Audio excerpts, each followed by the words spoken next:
Before this tutorial, we implemented the constructor init method to define the object variables, and now we're about to define the act method for our agent to play an action given a certain state. And it will be very exciting because for the first time, we will implement a softmax policy to play the actions. Alright, so let's do this. We're going to start with def here, and then we're going to call this function, just like before, act, which will take as input first self for the object and then the state, of course. Alright, because the action that the agent will play at a certain time step depends on the state in which the agent is at this particular time step. Alright, then we're going to add colon, and here we go. Let's define this act method.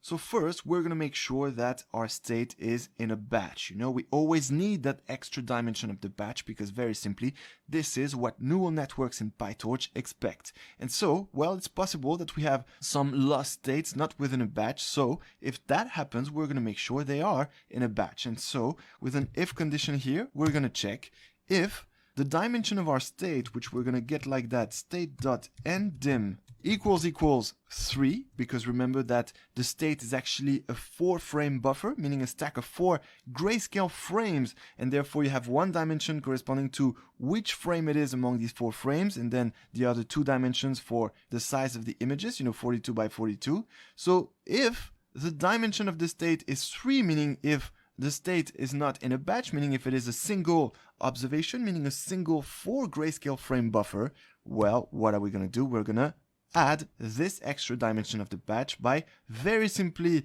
not calling this time the unsqueeze method, because at this point the state is not yet a torch tensor, but we're going to do this super simply the following way by updating our state like that, by including it in a pair of square brackets, alright? And inside, of course, we enter state. So now we add this extra dimension of the batch, like in an extra pair of brackets in the NumPy array, and this makes sure that the state is now in a batch. Okay, so now if indeed the dimension of the state is 3, well, with this, what we do here, well, the dimension of the state will be 4, and therefore we'll have this extra dimension of the batch, which our neural network that we created here expects. Alright, perfect. So that's a good first thing done. And now that we have this extra dimension of the batch, well, time to convert the states into a torch tensor. And so that's exactly what we're going to do. We're going to take our state first, and we're going to update it the following way by first calling the torch library, from which we're going to call, of course, the tensor function, which will exactly convert our state right now in a NumPy array into a torch tensor. Okay, and well, this tensor function takes, of course, as input, well, the state right now in a NumPy array, but then, of course, as you can see, the D type, meaning the type of the values in the NumPy array, and then the tensor. And so, well, what is the D type? That's, of course, a float, right? Which we're going to note this way, torch.float32. There it is, perfect. And now, finally, we're also going to add the device, which we got here in the very first object variable of our constructor init method. And to do so, well, we're going to enter this last argument here, device, and this will be equal, of course, to our self.device object variable that we created before. So I'm pasting that here. And there we go. Now, not only we added this extra dimension of the batch, but also our state is a torch tensor. Perfect. And so, now that we have this extra dimension of the batch and plus a torch tensor, what can we do now? Well, since we have exactly what is required by our network here, we can simply call our network on the state to get the action values. And that's exactly what we're going to do. That's exactly our next step here. And so, well, we're going to create a new local variable, which we're going to call the action values.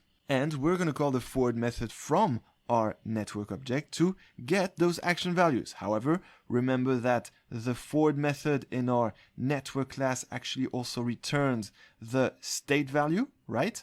But right now at this point we don't need yet the state value. We will need it in the step method of the agent class. But therefore, since we're only gonna use the action values, well, what we're gonna do just below in this A3C class is add here a comma and then underscore, okay?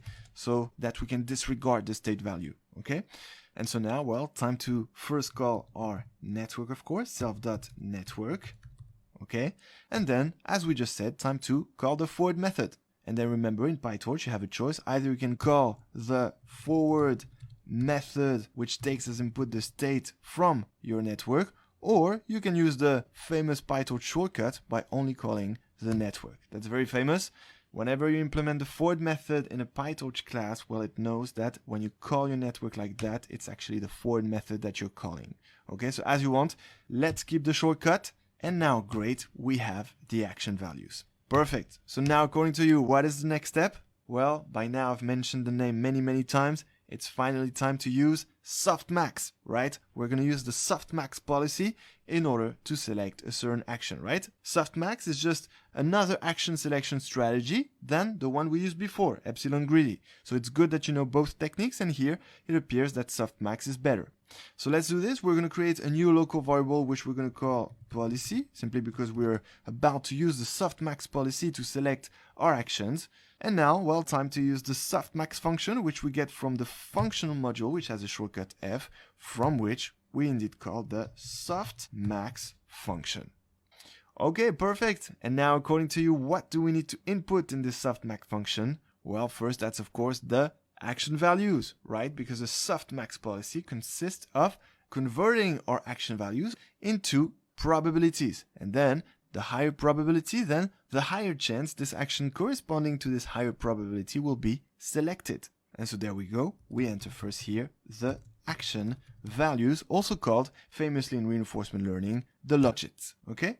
So comma, and then we just have to add here dim, which is the dimension along which softmax will be computed, equals -1 to specify that the softmax should be applied across the last dimension, which is indeed the dimension representing the different actions. Alright, so let's do this. Let's add here dim equals -1, and there we go. Our softmax policy is ready.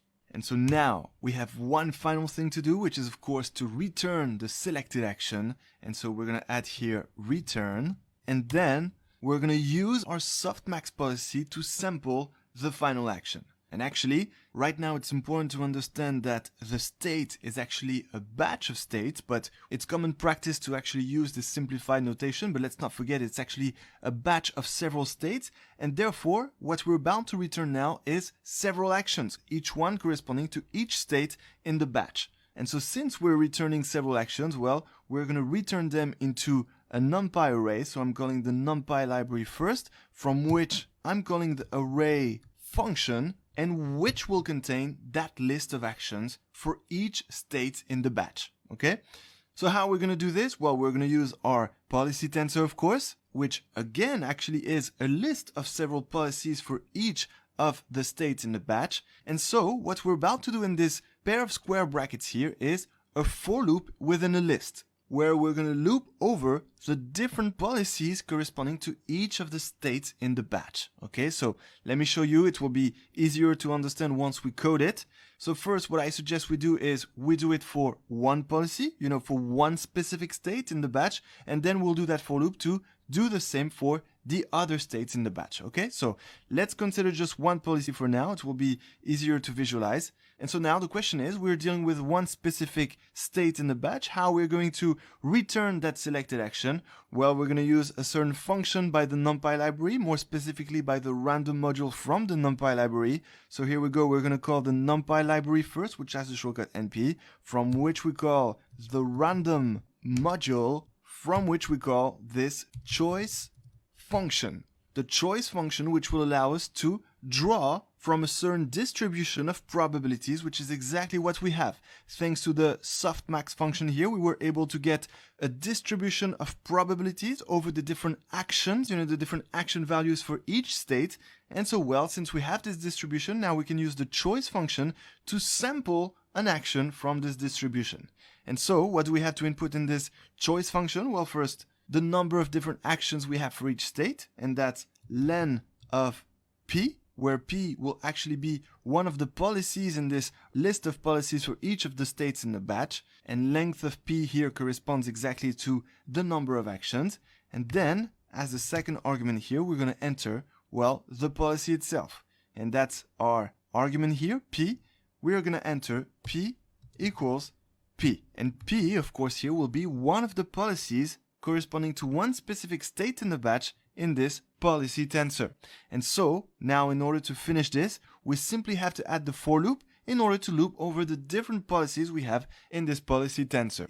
And so, what we're going to do, we're just going to add this for loop here. So I'm adding for p in, of course, our policy tensor here of the different policies for each of the states in the batch. Okay, so I'm adding policy here, but then we're just going to detach this policy tensor from the computational graph because we won't use any gradient to perform this computation of, sampling the actions from this distribution of probabilities. And so there we go. We're just going to add here dot detach, then parenthesis. Then after that, we're going to add another dot and then CPU because we're actually going to send these sampling computations to the CPU. And then now that we detached the policy tensor from the computational graph, well, we're going to set this finally to a numpy array, which is why I'm adding to finish the numpy function. So that actually our policy tensor here is converted into a numpy array. All right. So basically, let's recap. Policy here started as a tensor, a torch tensor. Then we detached it from the computational graph. Then we moved the tensor back to the CPU, and then we converted that tensor into a numpy array. All right, so that these two formats here fit together and so that we can have the final actions in a numpy array. Perfect. So that's it. That's it for the act method. Now we have our actions returned for each state of the batch and following a softmax strategy. And so there we go. We are ready to move on to the next step, which will be to implement the step method, which will update our A3C model's parameters in each step of the training.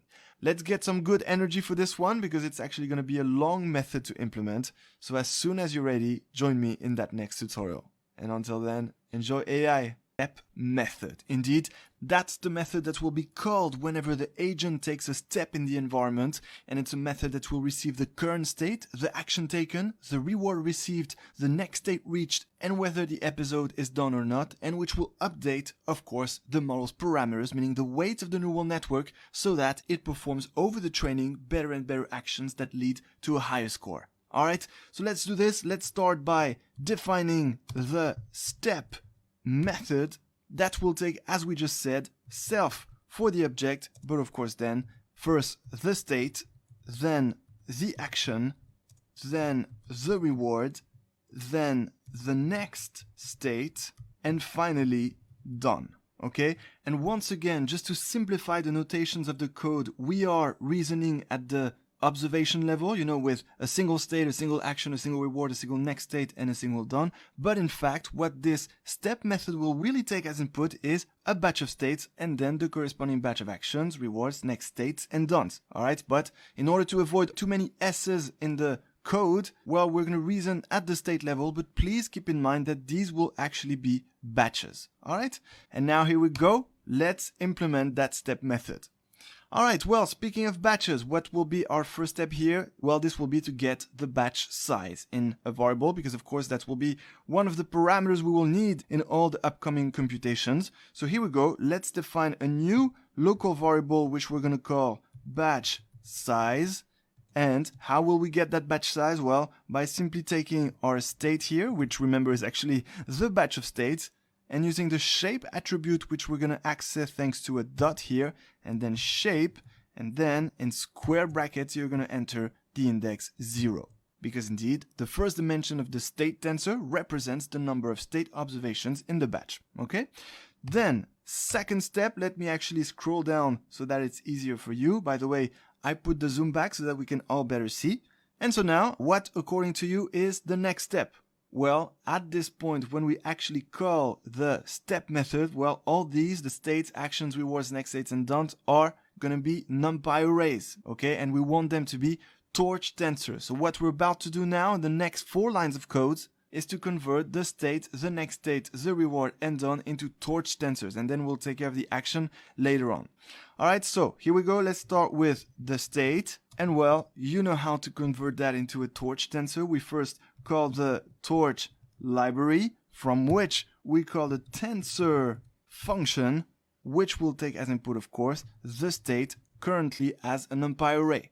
And then remember, we also have to add, just like what we did here, calling the tensor function. Well, let me remove this. Here we go. We have to specify the D type. Okay, so actually, let's be efficient because we already did it. Let's take this, let's copy this, and actually what we have to input here is, of course, exactly the same. All right, Perfect. So now we're going to do the same with, well, let's do our next states now because it's going to be almost the same. Right below, let's paste that and let's replace, of course, the state by next state, and here as well, the state by next state.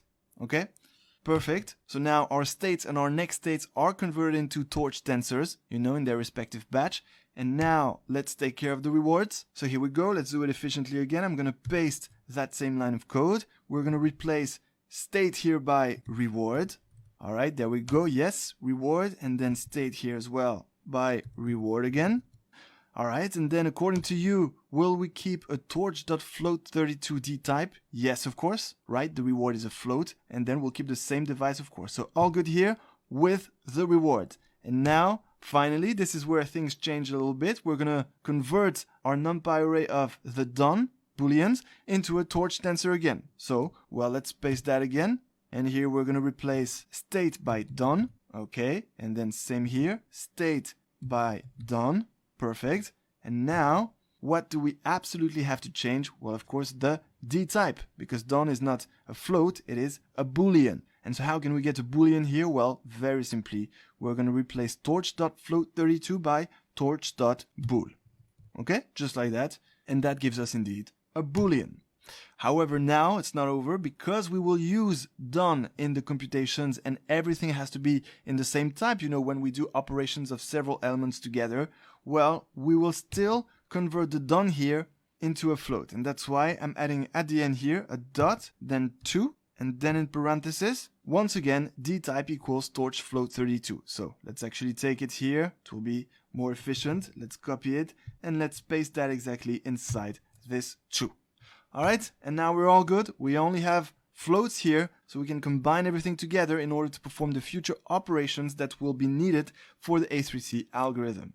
Perfect, so now next step, well, time to finally take care of the action values and also the state value. All right, so let's actually get those at the same time because this is what returns exactly the forward method. So we're going to introduce new local variables here, which we're going to call action values. There we go. Then the state value. And how will we get those? Well, by calling, of course, our self.network object, which is our AI's brain, of course, which will take as input, of course, the state, which is actually a batch of states. Okay? And that's it. Next step done. And now, according to you, what do we also need to get in the same style? Well, we have the action values, we have the state value, but what do we also need for the future A3C computations we're about to implement? Well, actually, like in deep Q-learning, we also need the next state value. And so, here what we're going to do is call the network object again, but this time not on the state, but on the next state, because it will return to us the next state value. And it will also return the next action values, but we won't need them, and therefore we're going to start here with an underscore to disregard the next action values. However, we do need the next state value, and therefore I'm going to introduce a new local variable here, which I'm going to call next state underscore value. Perfect. And now, how do we get that next state value and that next action value disregarded? Well, by of course calling again our network, but this time on the next state. Perfect. So now we can move on to the next step, which is to compute the target state value by using the Bellman equation. So there we go. We're going to introduce a new variable here, which we're going to call the target state value, and which will be equal, well, we know this formula very well. It is equal to the reward plus our discount factor, or maybe you called it gamma. There it is, multiplied by, of course, our next state value we just got. Here it is, multiplied, of course, by 1 minus done. All right, the Bellman equation gets us the target state value. Perfect. And now that we have the target state value, what is the next step? Well, of course, now we're implementing the A3C model, and therefore the advantage feature comes into play. And well, that's exactly where we're about to get the advantage, because indeed the advantage is the target state value minus the state value. So here we go. Let's introduce a new local variable which we call advantage, and which is equal to the target state value minus the state value. Perfect. So now we have the advantage. And now let's get the other parts of the A3C model, which is, of course, the critic part. And well, that's also where the critic part comes into play, because now we're about to compute the total loss that will be back propagated into the neural network. And part of that total loss is the critic loss. Okay, so we're actually about to compute two losses, the actor's loss and the critic's loss. And that's also why we just computed the advantage, because the advantage is part of the actor's loss. Alright, so here we go. Our next step now will be to first compute the actor's loss, then we'll compute the critic's loss. But in order to compute the actor's loss, we need the entropy. And in order to compute the entropy, we need the distribution of probabilities over the action values and also the log probabilities over these same action values. So that's exactly what we're about to get now. We're going to start with the probabilities, which we're going to call probs. And of course, that's the same as the policy we got here. Only here, it's better to call it probs because it will be easier for us to understand the formula. But there we go. This is exactly the same. We're going to use the softmax function from the functional module applied to our action values across the last dimension. Okay, so I'm copying this because this is exactly, again, the probabilities we need right now. And now let's do the same for the log probabilities. And well, to do so, it's super simple. We're going to take this, copy it, paste it below. We're going to replace probs here by log probs. And here, instead of using the softmax function, we're going to use the log underscore softmax function. There it is, log softmax. Great, so now we have the probability distribution over the action values and the log probability distribution over the action values. So now that we have this, we can compute the entropy. And so there we go. Let's introduce a new local variable, which we call entropy, and which will be equal to minus the sum products of these probabilities and log probabilities. And so to get this, well, we're going to call the torch library first, from which we call the sum function, and inside we're going to put that product of the probabilities by the log probabilities. Alright, so that's exactly what we're going to enter here, probs multiplied by log probs. Alright, so that's exactly a sum product here, log probs. And as a second argument, we just need to specify the axis dimension across which we do this sum product, and actually this is still the last dimension. So I'm adding here axis equals -1. Perfect, so now we have the entropy, and so now we just need one final thing before we can get the actor's loss, which is actually the log probabilities of the actions that are actually selected. I'm talking about these actions here that are selected from this whole batch of states. And so, how we're going to do this? Well, we're going to create an array of size, well, the batch size, and then we're going to use this array to select the log probabilities of the actions that are taken in the batch, okay? So, let's first create this array. We're going to call it batch underscore idx for index. And then to simply create this array, we're going to call numpy, which has a shortcut np. And then we're going to use the arrange function. And since the size of this array is supposed to be the same size as the batch, well, in this arrange function, we're going to enter the batch size, which is exactly why we had to get the batch size here. Okay, so batch size, perfect. And now, let me actually scroll down a bit. Now that we have this array of size batch size, well, we can use it to select the log probabilities of the actions actually played in this batch here, okay? And so, well, how are we going to do this? Well, first, let's call these log probabilities of the actions log p underscore actions.